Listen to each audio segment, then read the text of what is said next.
Hi everyone, thank you for joining me, Amber Bach, for my week 4 presentation on a public sector or government agency versus private sector company that offer the same or similar services. I decided to go with USPS and UPS.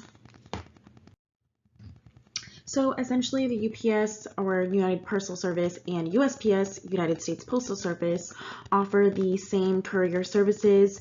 However, USPS is typically designed to ship smaller packages and is more cost effective, while UPS is intended for shipping larger parcels and for shipping worldwide. Another difference, or the main difference, is that USPS is an independent agency of the federal government, while UPS is a publicly traded company, and it's also known as the world's largest package delivery company.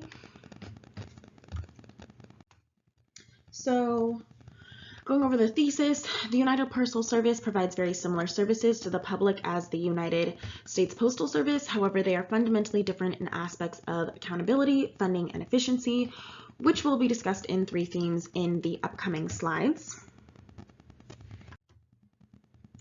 So accountability, number 1, this is actually one of the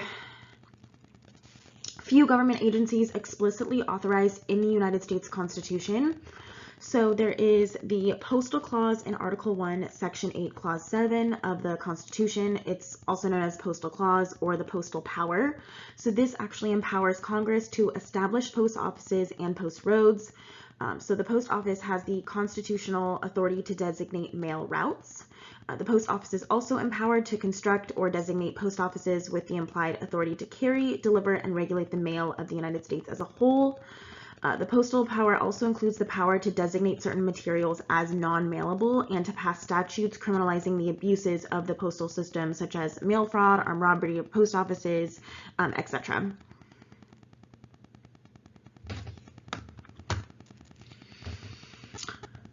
The theorist that I associated with this would be Woodrow Wilson and the study of administration. So wherever regard for public opinion is a first principle of government, practical reform must be slow and all reform must be full of compromise, for wherever public opinion exists, it must rule. The USPS is legally obligated to serve all Americans in uniform price and quality. So they are essentially accountable to every single American in the country. Meanwhile, the UPS is only accountable to the people that utilize their services.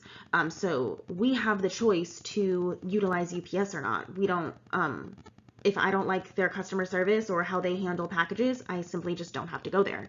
They're also accountable to stakeholders, board members, and they don't necessarily have to serve anyone really.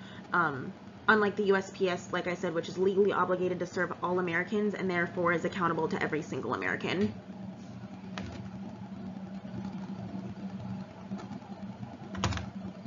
I also threw in Paul Appleby and his theory that, or he spoke about how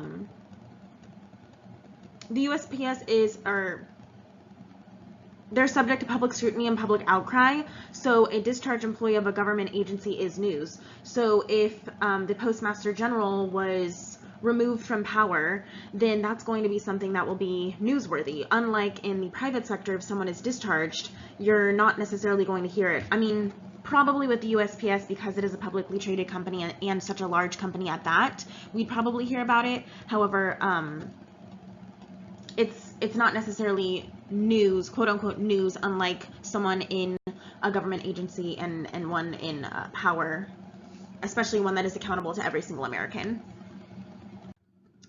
Next, funding. The main theory that I attributed to this one was federalism and the fact that there are checks and balances.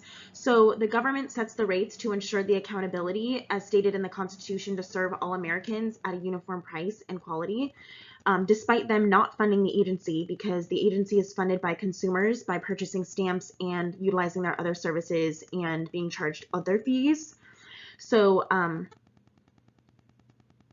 yeah, like I said, the USPS is a government agency that is funded by its own sales from stamps and services and not the tax dollars. So this reminded me of federalism, because even though the government has so much control and power over the USPS because it is an independent government agency, they don't actually fund this agency. So it's providing those checks and balances to allow them to not have significant price increases like there would be in the private sector, like USPS or UPS can do. However, unfortunately, the funding is causing the USPS to go under because labor accounts for 80% of the Postal Service expenses compared to 53% at UPS. There are also 11 board members of the USPS like governing board, and 9 of them are appointed by the president, and those 9 choose at the 10th member, which is the Postmaster General, and then all 10 of them nominate a Deputy Postmaster General. So the Postmaster General is essentially like the CEO, and the Deputy Postmaster General is like the COO. So they're essentially in charge of setting the policies, procedures, and postal rates with regard to funding. And for the US or the UPS, they're strictly just funded by sales and the consumers that utilize their services. And then with regard to efficiency, it just made me think of, well, with regard to the USPS, I thought of Frederick Winslow Taylor and scientific management, as well as Weber and principles of bureaucratic theory, simply because it is a public agency, it's a government agency. They are all about like the one best way and authority, formal rules and regulations. Like I said, the policies and procedures are set by the Board of Governors of the USPS. And then formal selection process, they have to, when you apply for the USPS, you go through the same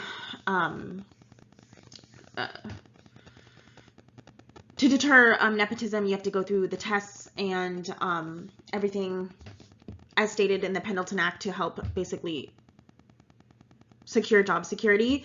And then UPS, however, kind of has like an adopted theory of Mary Parker Follett and power with rather than power over, because they understand that they have to adjust and so adjust with the times.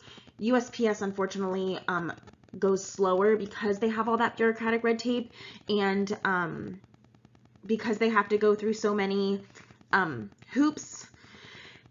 However, UPS doesn't have to go by that same rule. They can simply fire CEO and start over. You can't just fire the Postmaster General. So efficiency is affected in that manner, because if a company, if they're recognizing that they're not able to meet the needs of consumers, UPS can simply increase their technology. They're more customer focused and customer based, because yes, they need to make a profit. However, USPS, they unfortunately can't change as quickly as the private sector can, because like I said, there is all that bureaucratic tape, and you can't just simply fire the Postmaster General or fire the Deputy Postmaster General. So those can definitely affect efficiency because they're not able to work as quickly as the private sector can to changing with the times. So in conclusion, I definitely agree with Allison Graham, and that they are alike in all unimportant aspects, but different in important aspects. So we've all utilized USPS and UPS. We all know the struggles. We have our preferences. I've actually dealt with both USPS and UPS issues over the past 2 weeks with regard to just like customer service, deliveries of the packages, stuff like that. But I definitely, like I said, agree with the fact that they are alike in all unimportant aspects. However, in the important foundational aspects, they do differ quite a lot. So thank you so much anyways. I'm sorry guys, this was super long, obviously way longer than the 5 minutes, but I hope you enjoyed my presentation, and I cannot wait to watch yours.